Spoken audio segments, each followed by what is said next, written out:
From TRTA, State Retirement Education Committee, the chair, Ms. Glenna Santo. Thank you so much. Thank you. All right, I'm not going to use this. All right, is the sound working with my microphone?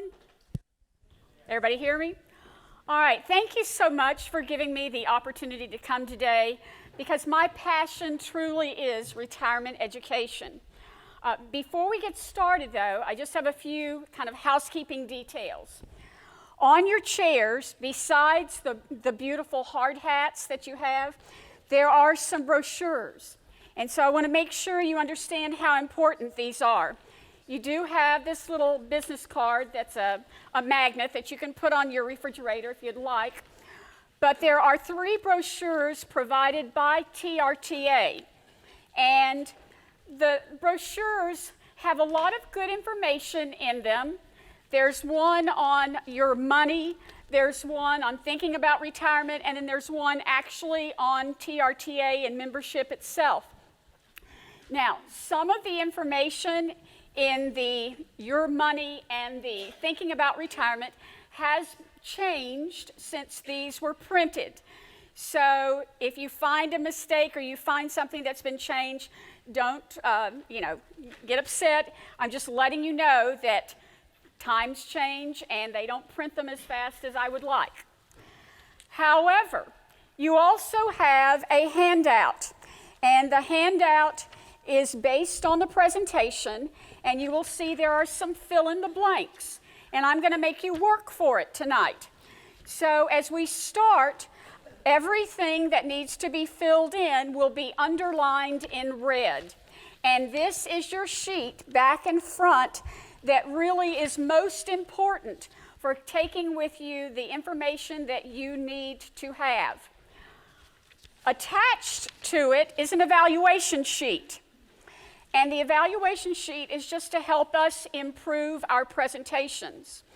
But on the back of the evaluation sheet, if during the presentation you have a personal question or a comment that you would like addressed, please feel free to write that question or that comment on the back, and if you provide a phone number or your email, I will contact you and at least direct you to where the answer can be found or share what I can for you.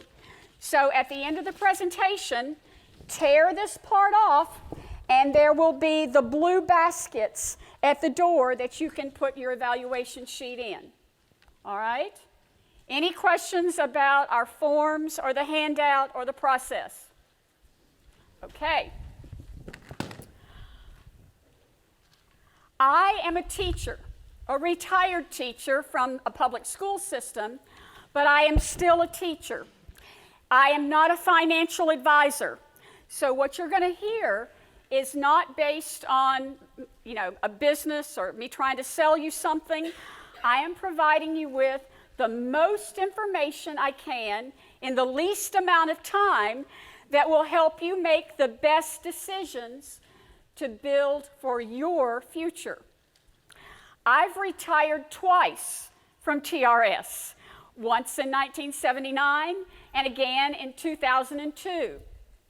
Take that back, 2012. Give me a few more years. I also have 26 years of Social Security. So I have experienced a lot about retirement, and I'm going to give you some pointers in regards to that. So no matter where you are in your career, you can kind of plan and prepare for what retirement is, those golden years that you would like to have.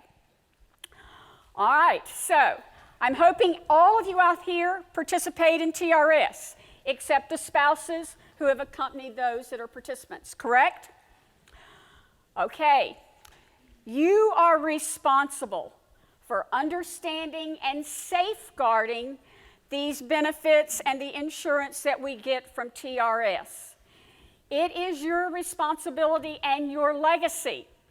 And the reason it's so important is because since 2005, our benefits and insurance have changed from TRS 8 different times 2005, 2007, 2009, 2011, 2013, 2015, 2016, and 2017.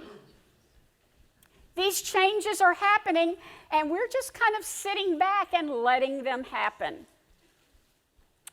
And maybe we need to watch what's happening, understand the impact, and prepare based on these changes. So what I'm first going to explain is how the system is constructed, how the system actually operates. I call it the 3 T's. We have the Texas legislature, TRS, the retirement system, and then TRTA.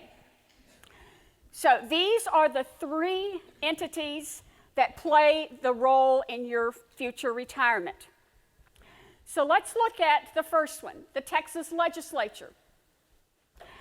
Now, how many of you understand or know about the rule of 80? Everybody familiar, kind of like with the rule of 80? All right.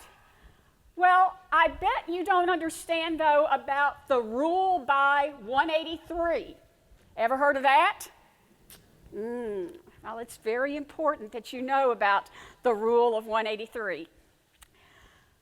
It's based on, there's 150 members in the legislative branch of your Texas government. They're elected every 2 years. There are 31 senators in the Texas legislature. They're elected every 4 years. And then for good measure, I'm kind of throwing in 2 members of the executive branch, the lieutenant governor and the governor himself.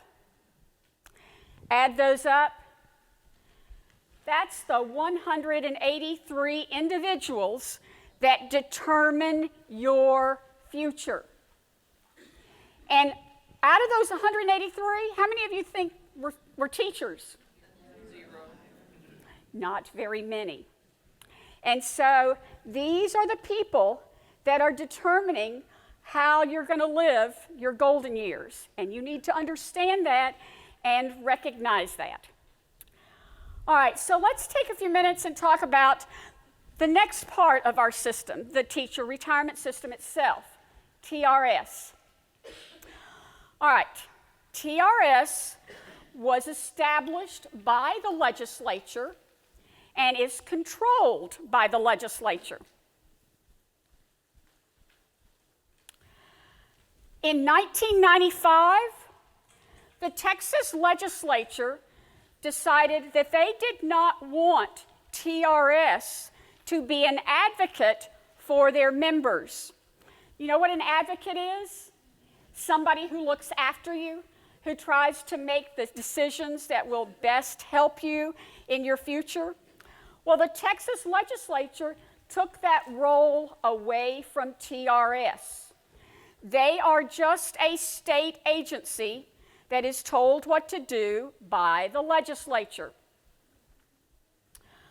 Now, I'm going to give you a few details about membership, and this is not part of your handout, but if you want to write the details down, this kind of just gives you an overview of how important TRS really is to our state. First of all, we have over 1.5 million participants in TRS. That's a huge number. 1.5 million of us participate in TRS. The breakdown is, you can see the ones that are actively contributing, and these are not all teachers. These are staff, support staff. These could be professors. These could be nurses, part of the educational institutions across Texas that participate in TRS.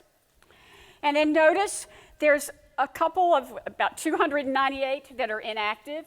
Those are the people that have left the system but have not determined what they're going to do. And then, of course, there's the retirees. We have about 420,000 of those. Of the participants, this is an interesting number, 74% are female. All right. When you look at the numbers for TRS, you'll notice that over the last 20 years, more or less, there have been changes in our membership. And this is just a slide to show you the increase in membership for TRS. Some of you may remember 2004, when a lot of people jumped ship from teaching because of the change in the Social Security laws. Well, you can notice 2004 on the slide. That was when we had a deficit in terms of the increase in members for TRS, or joining TRS. Then in 2011 and 2012, because of the legislature not funding education, you can see again that there was not a net increase. We barely broke even for those years in terms of the members coming into TRS. We need those members coming into TRS. Why do I say that? Because in 2000, for every retiree like me, there was 4.4 actives, those people like you out there, supporting the system and contributing to it, putting in, because I'm taking out. Today, there's only 2.8 for every one of me. So the rate of retirees has increased at a faster pace than the increase in actives. And that presents us with some problems in terms of the funding, because much of the funding for our health care for retirees is based on a percentage of the active participation. All right. The good news is, though, that in terms of the TRS fund, right now it's between 150 billion and 152 billion. It kind of fluctuates with the market, mainly because 2/3 of our fund is in investments. Only 1/3 comes from those that contribute. And right now we have pretty much a funding of approximately 33 years. They've changed our assumption rate, so things are in pretty good shape for our fund, and we really have one of the strongest retirement funds in the nation. Now, the annuity that retirees receive is called a defined benefit.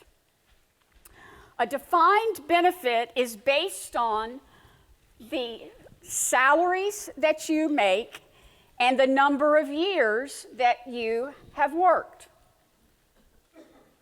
All right? The defined benefit is really important because a lot of people in Austin are trying to possibly change the type of retirement program we have to be what they call a defined contribution. A defined contribution is based on how much you can put in is defined. What you get out may not be there. With a defined benefit, though, it goes on and on and on for your lifetime. Now, to just give you a simple illustration, I'm going to use my glasses that are half full. Back in the 80s, when we started talking about retirement on the federal level, they were concerned that Social Security, of course, wasn't going to be enough for people to live on, so they began to encourage retirees to think about other investment opportunities for savings. That's when the ideas of the IRAs and the 401ks became popular.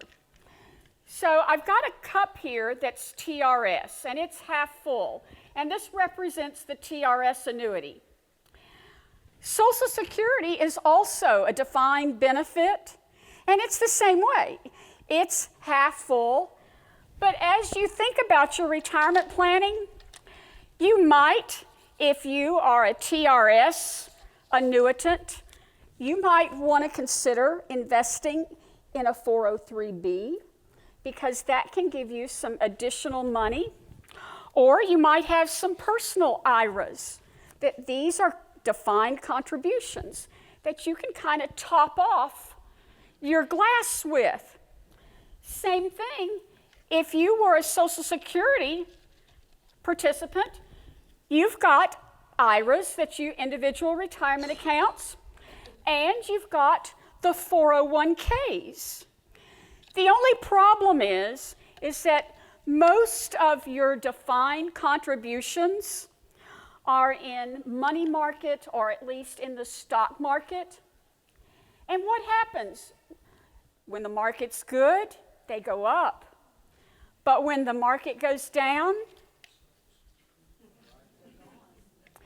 and so you always have your defined benefit, but you might not always have your defined contribution.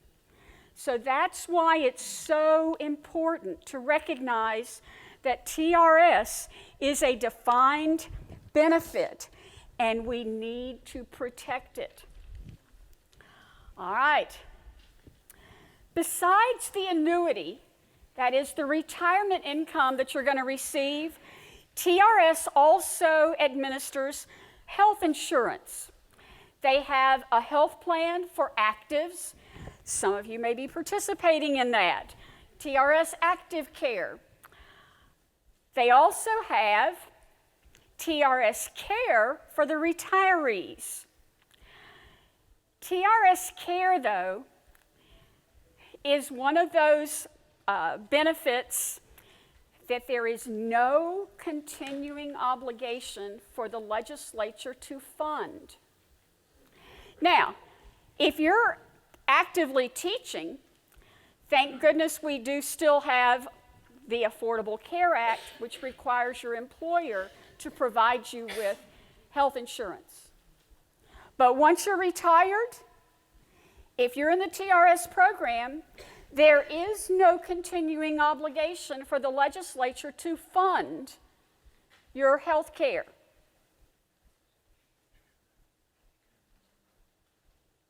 There's nothing to protect you. Fortunately, even as we speak now, the legislature is working on ways to shore up TRS care for those retirees that have it, and it's very expensive. And a lot of the money comes from actives who have to contribute a percentage of their incomes for it. Now, we're waiting to see how long this system is going to continue. They kind of kick it down the road each legislative session. But the good news is that if you have a spouse that has Medicare, or if your district has contributed to Medicare, you at least have that to look forward to for right now at 65. We'll talk a little bit about that in more detail when we talk about Social Security.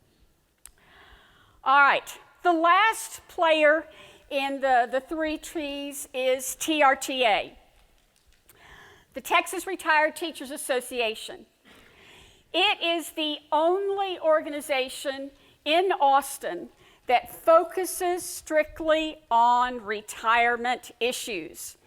There are a lot of professional organizations out there, some of which are for active teachers, active personnel, all kinds of them in Austin as well as around the state of Texas.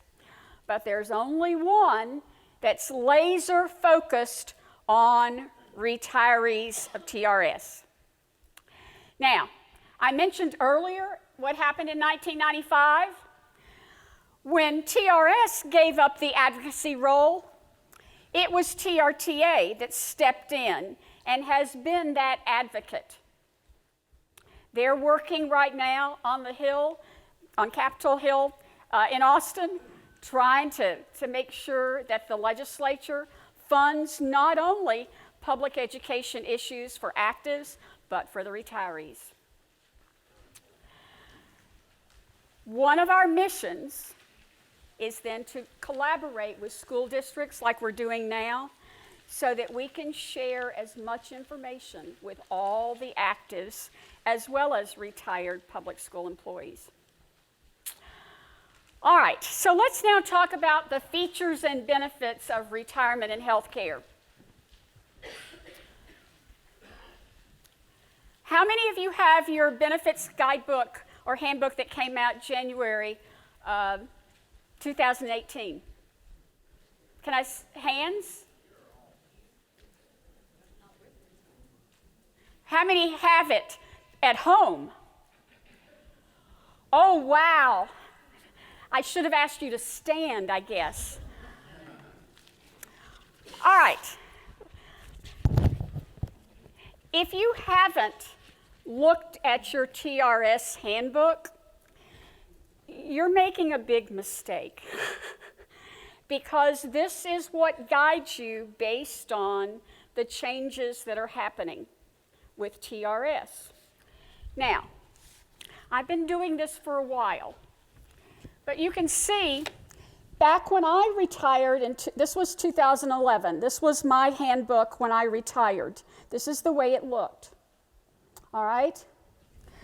Well, then TRS got kind of wise in terms of, well, we don't have to take the cost for printing, and instead, we'll make you print it out. So they put it online. Okay, well, that's okay. They're not going to get past me because I went through that and I marked every change that year. You see those yellow tags? There were 24 different changes when this one came out in 2013. Important changes. 2015. I bet nobody keeps all of theirs, do you? Okay, well, you see how crazy I am. By 2015, I was getting mad. And so I got the red tabs to mark all the changes because I couldn't believe all this was happening and not a single person seemed to be aware of what was happening. I do a lot of these presentations, and this is very similar through most of them. Very few people look at their benefits handbook or have any idea what changes are coming down. So the most recent one, the one that some of you have at home, yes, I went to pink this time because I had a little bit better kind of like mode, I guess. But you can see, again, this is what you're up against. And if you don't print it out at home or in your office, you don't know what's going on. You at least possibly may get their quarterly newsletter. But I found that now they like to digitize this, and unless you call them up and sign up for the real snail mail version, you'll never get this printed out either. So it leaves it all up to you to know what's happening. And let me tell you, while you weren't printing those out and looking at all those changes, things happened.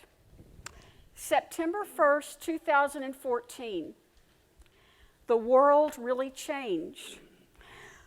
We used to think, when I was teaching, that, that rule of 80, remember that rule of 80 where, you kept calculating your age and your years and your years and your age? How close can I get, my years, my age? I was on speed dial with the calculator, trying to figure out how soon I could retire. Well, so then they threw in the grandfathering. And thankfully, I passed the test with the grandfathering. But now it's very different. How many of you know which tier you're a part of? Can I see those hands way up in the air? Okay, well, that's pretty good. Right now, we're talking about, the rule of 80 still is there, and the grandfathering is still there, more or less. But it does not define your retirement benefits. The 6 tiers do, and they're called membership tiers. And they're based on when your current TRS membership began. That means you might have gone out and come back into the system. if you are grandfathered, and then the amount of service credit you had based on August 31st, 2014, because like I said, September 1st was when the world changed. But not to worry, they still can change it. So you might start out in one tier, but they have the latitude of changing your tier. So just know that if you are in tier 1, you could end up in tier 6, depending upon what TRS decides for their changes. All right, now, what is the tier?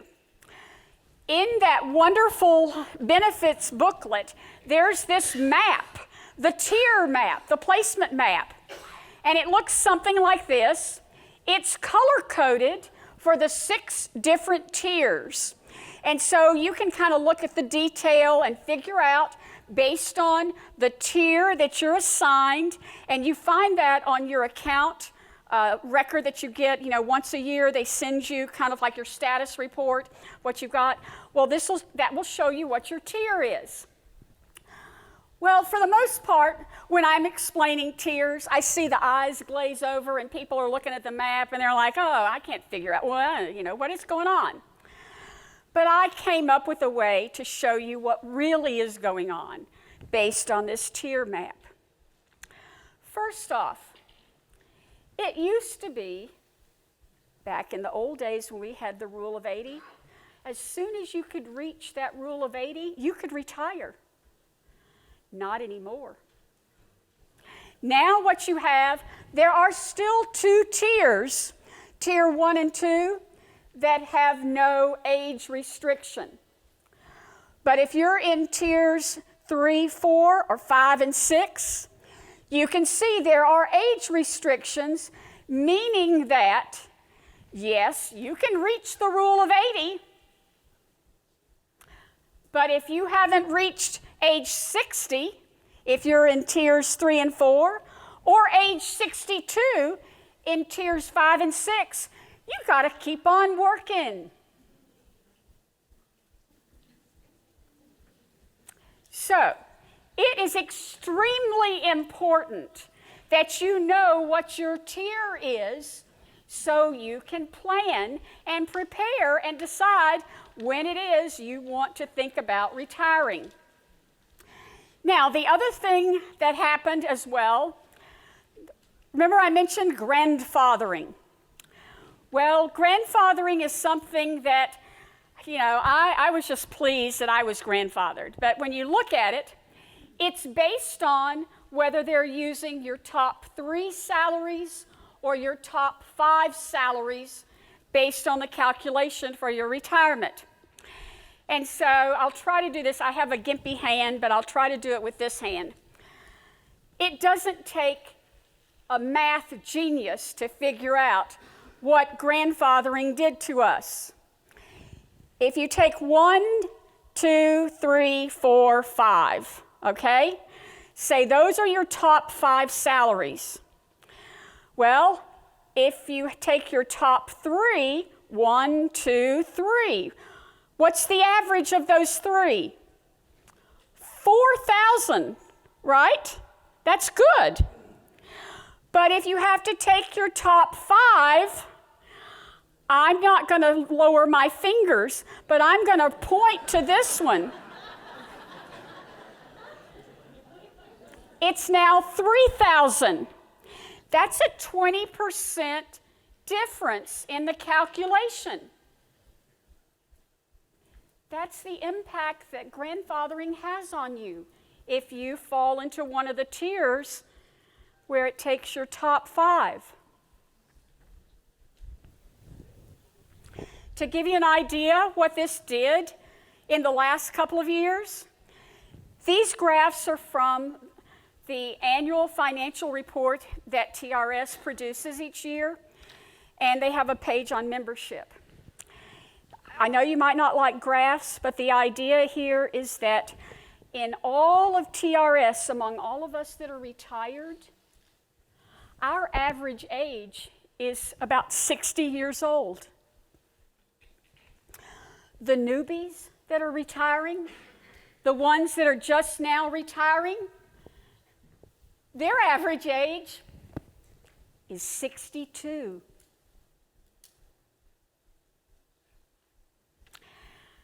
When it comes to the pension, to the actual salary, and how it relates to what you're going to live on when you retire, in 2000, if you took the average annuity and related it to the average salary that teachers were making in TRS, your annuity was about 66%. But now, as of 2018, it's only about 52% if you take the average annuity and the average salary. That's the impact that the changes have created. Now, TRS will tell you these are your responsibilities. You must stay informed. It's up to you. You've got to keep yourself informed. You've got to keep your address current so you can get that little account statement. You need to notify TRS if there's any changes with your name or possibly your marital status. And always keep your beneficiary current. You need to make sure that you always do that, because if you pass away, TRS does give a $10,000, I don't call it a bonus, what do you call it? A life insurance. But they give $10,000 to your beneficiary. So. All right, so it's up to you. It's up to you. All right? Now, let's talk a few minutes about the healthcare system for retirees. It is not the same as your annuity. It is totally separate. Your annuity is something that is administered and maintained by TRS. The legislature tasked TRS to provide insurance for retirees for right now. So totally different. Currently, we have two plans for retirees. We have the non-Medicare version, and then we have the Medicare eligible version, Medicare Advantage. Not a lot of choices. They have, over the last 4 years, they've reduced the choices and increased the premiums. In Austin right now, they're looking at how to maintain these programs. Hopefully they'll kick in some money, but every 2 years, it happens again. So when it comes time for your retirement, just make sure that you are well informed and know what to anticipate. The biggest problem is for those of you that might actually get the opportunity to retire at age 62, but aren't ready to qualify for Medicare, and that's kind of like the black hole of health care, because it's the most expensive, and for some it's just like almost a death sentence because of the amount of money it costs for those 3 years until you get to Medicare.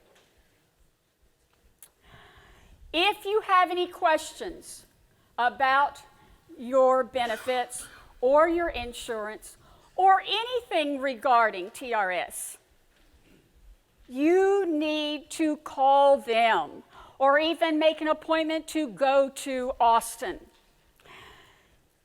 It's really, really important that you take ownership of your future. Now, there is going to be a TRS sponsored retirement seminar here in Alvin, April 24th. But these seminars are based on information necessary for those people that have already decided they are retiring and need to make immediate choices, fill out the forms, know what's happening. If you're in that situation and you've made the decision to retire now, then you need to make sure you go online and register and go attend and listen to what they tell you about. They'll explain your different options.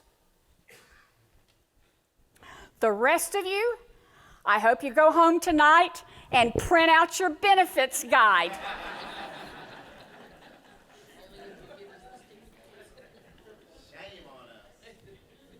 All right, so I'm going to give you a few tools for planning because it's never too early to start, and I'm just going to run through these pretty quickly. First off, you need to study all of your different alternatives, not only by looking online at the different calculators, but like I said, call up TRS. They're obligated to talk to you, and they're really very informative. You need to use them as much as you can to find out information if you have any questions or concerns about changes and how they're impacting your possible retirement. Everybody, I hope, has my TRS account and knows how to get to the different calculators. Keep in mind, you need to analyze the timing of the school year and your birthday when you're looking at some of these different factors. It's very important that, especially if you have a birthday after the school year ends, you need to know the difference between resigning and retiring. My birthday was in October. I wanted to get out in May. So what I did was, I resigned in May, but I retired in October when I met my rule of 80, when I got my age in. And you can do that. But keep in mind, some of you have a contract where you're paid through the summer. I had to make sure I had funds for September and October. I had no problem because I had practiced living on a budget for 2 years before I retired, on the retirement budget, and I saved that money. I squirreled it away because I ended up actually retiring a year earlier because my district gave an incentive to get us out. They never gave us an incentive for the good work we did, or never gave us a bonus, but they gave me a ton of money to leave, which I did, I took.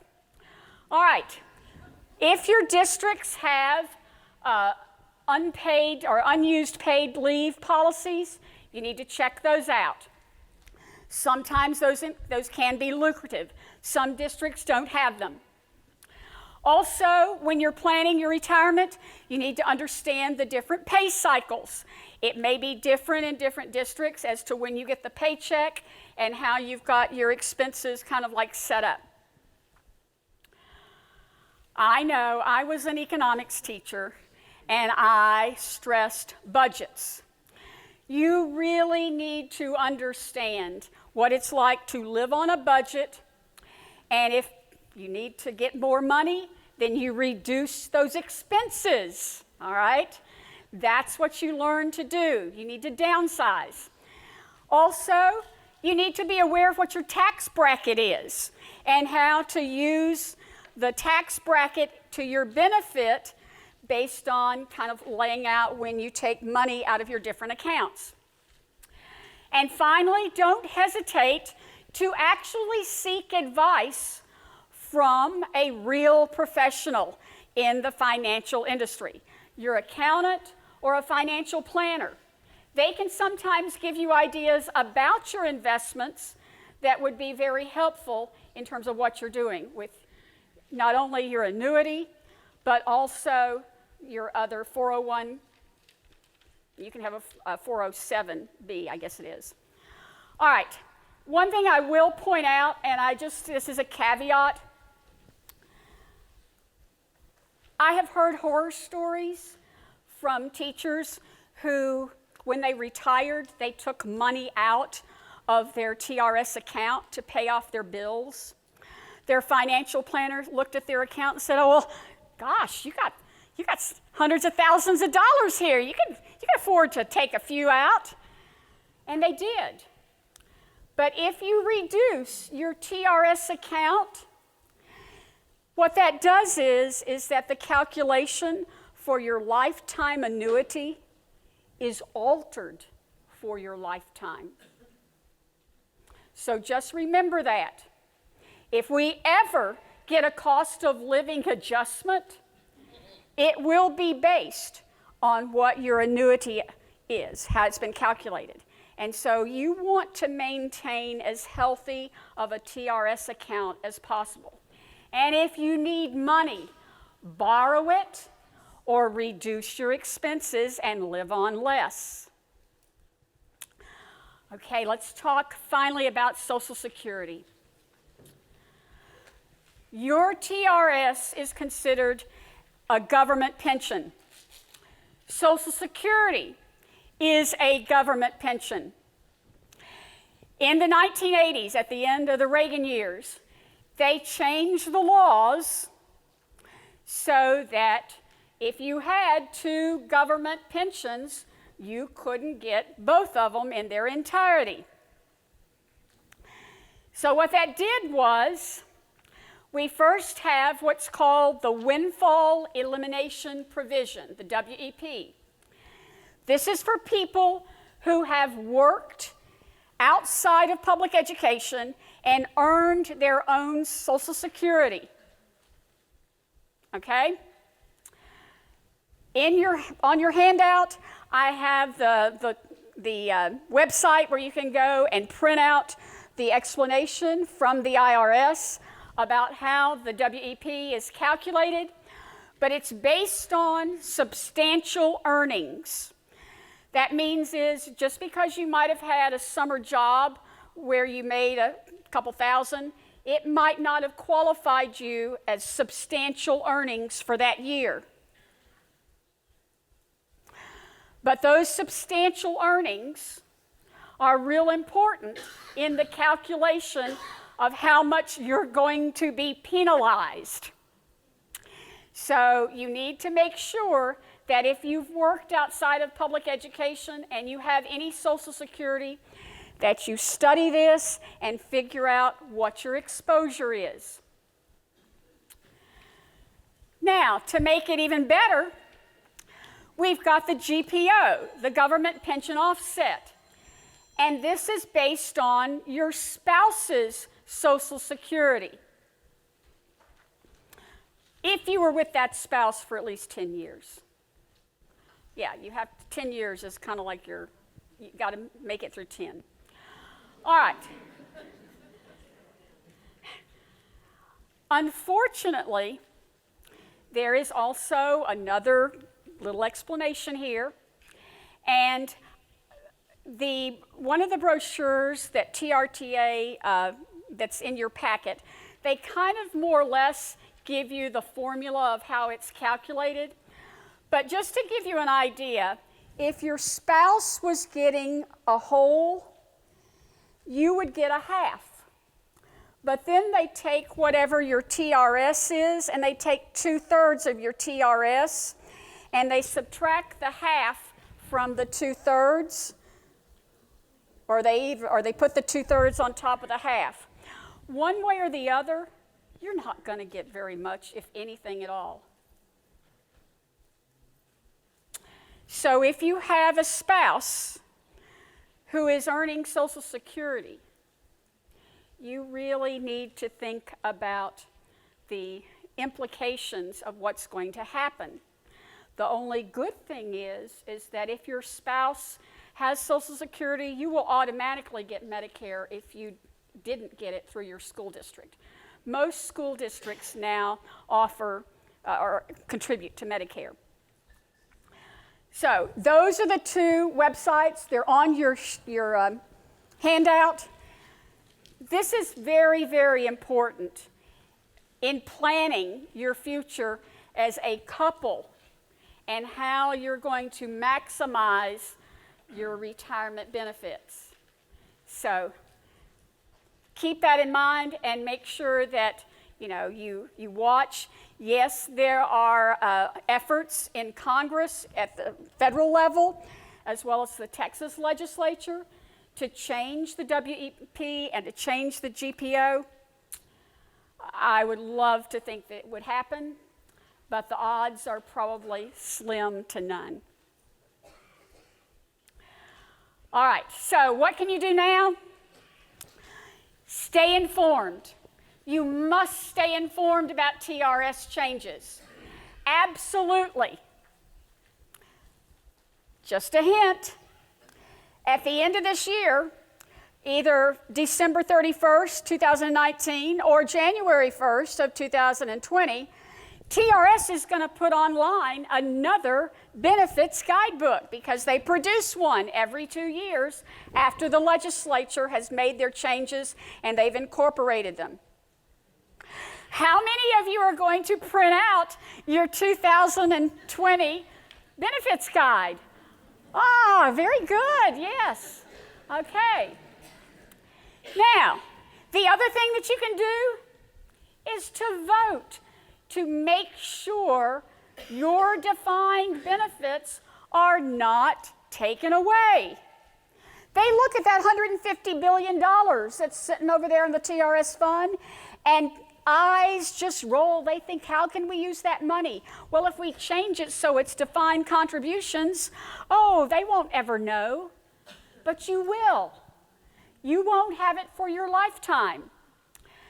Every 2 years, at least 165 of that rule by 183, they're reelected. If 1.5 million TRS participants voted along with their spouses and other family members, I wouldn't have any problem standing up here telling you how great it was, because you would control the universe. But we don't vote. And finally, when there are opportunities, when you get to be retired, or even before, you can support TRTA. It's our legacy that we're passing on to you. And when we pass it on to you, you have an obligation to take care of the next generation. All right, thank you for your attendance. And now, if there are some Q&A questions or whatever, I don't know, how's the time? Do we have time for a few questions? We have time for a few questions, and Donnie asked me to remind you that the book bus is out here. There are probably a few of you who've never been on it, and Melissa is out there, and she wants to talk to you and explain to you if you don't know about mentoring.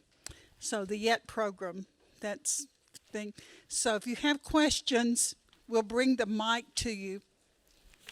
For the sake of the filming, they want you to ask your question on the mic. So, somebody back here? Okay, take those. Okay. All right, right here. While she's moving to the person that's going to ask the question, there are some additional handouts up here on these chairs. If you didn't get handouts and want some of the brochures before you leave, you can come up to these empty chairs as well. Yes, ma'am. Prior to teaching, I worked in the corporate sector, and I called Social Security. They told me that I've met all of the requirements and I would not be affected, that my Social Security would stay as is. There would be no windfall elimination on my pension from teaching. Now, that seems to be a little bit different than what you had said. So can you clarify that? If you contribute to Social Security for 30 years, do you have 30 years? Once you reach 30 years of Social Security, you are not penalized. From 20 years of Social Security to 30 years of Social Security, the penalty is diminished by 5% each year. So if you have 20 years of Social Security, you're basically going to be penalized about 60%. That's, you're going to lose. But as you go up from there every year, so like for me, I have 26 years. So every year of those from 20 to 26, I bought myself 30% more. So that is true. But you have to read that substantial earnings and make sure. I came within $200 for 1 year of meeting substantial earnings back in one of those former years, and it just killed me. So I needed my 27. Very good. That was a good point. If you've worked in Social Security for 30 years and contributed, you will not be penalized if you then have TRS. Yes. So go for it. Yes, sir. I only have 25 points on Social Security. Only 25 points. I have 25. It's on. Okay. I only have 25 points on Social Security, and I'm trying to use Word for that. Looks like it's not going to be good, right? If you have 25 years that you've No, contributed, points. 25 months, Points. I don't know. 25 points. Well, Oh, you're talking about credits? yes. It's 4 points for years. Okay. On the credits, that works a little bit differently, and that has more to do with your Medicare eligibility. And so, for knowing exactly what you qualify for, always go to the professionals. Call up Social Security, go to the Social Security office, make an appointment. Even in Houston, I went to the Social Security office, and there were hundreds of people at 8 o'clock or 9 o'clock, when they open. But they have hundreds of little cubicles. So you get in and get out, and they'll tell you exactly what you need or what you have or what you qualify for. So always verify with them. Don't think you know.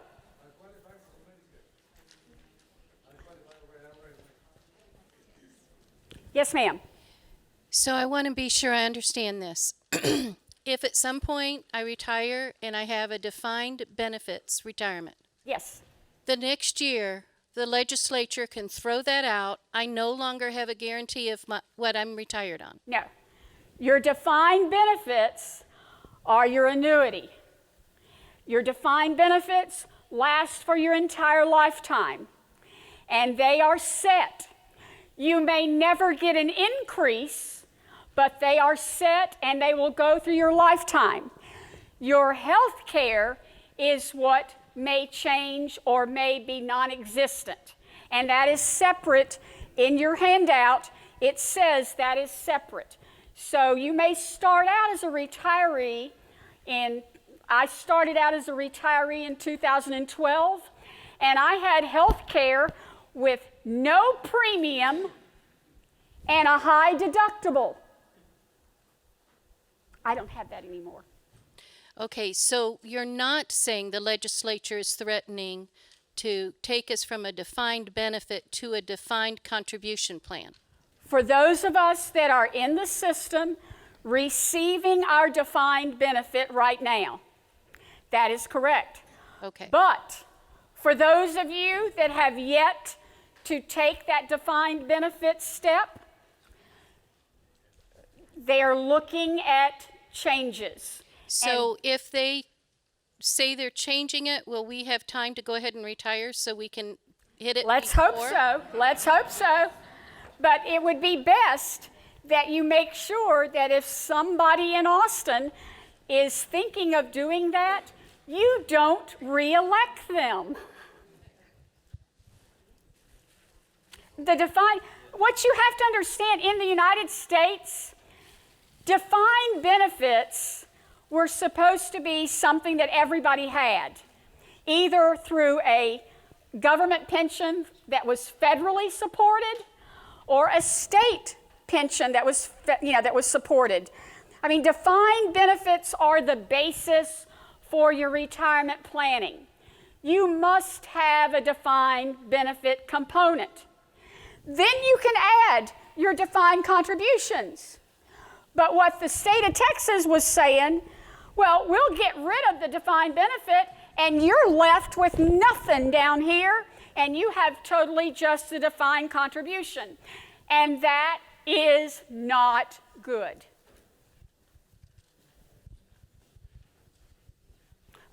Yes, ma'am.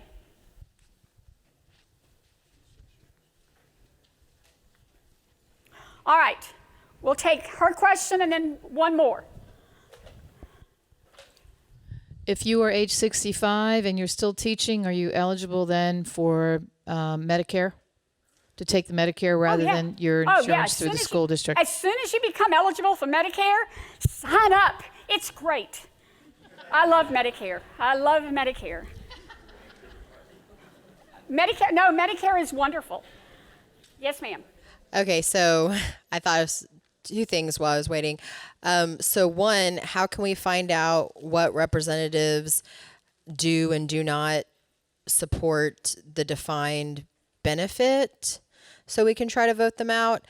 And two, I'm probably going to have, so once I retire from TRS, I will probably have a second career, like perhaps as a professor or something like that. Is that going to affect my benefit? Again, there are so many variables. I'll start with the last question and then back up. You need to find out what tier you're in. Do you know what tier you're in?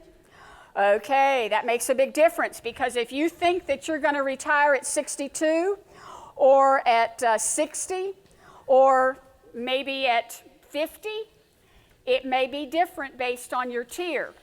Also, I don't know if you saw any trend in those tiers, but did you figure out that they went from 60 to 62?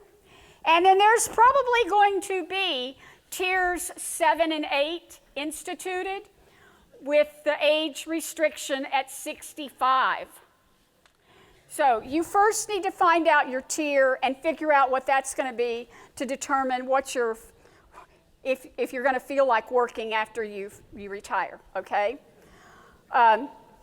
When it comes to knowing how your representative or your senator, stands, you can go online and find out who your representative is, who your senator is, and then they have wonderful websites that will explain what their positions are on each of these.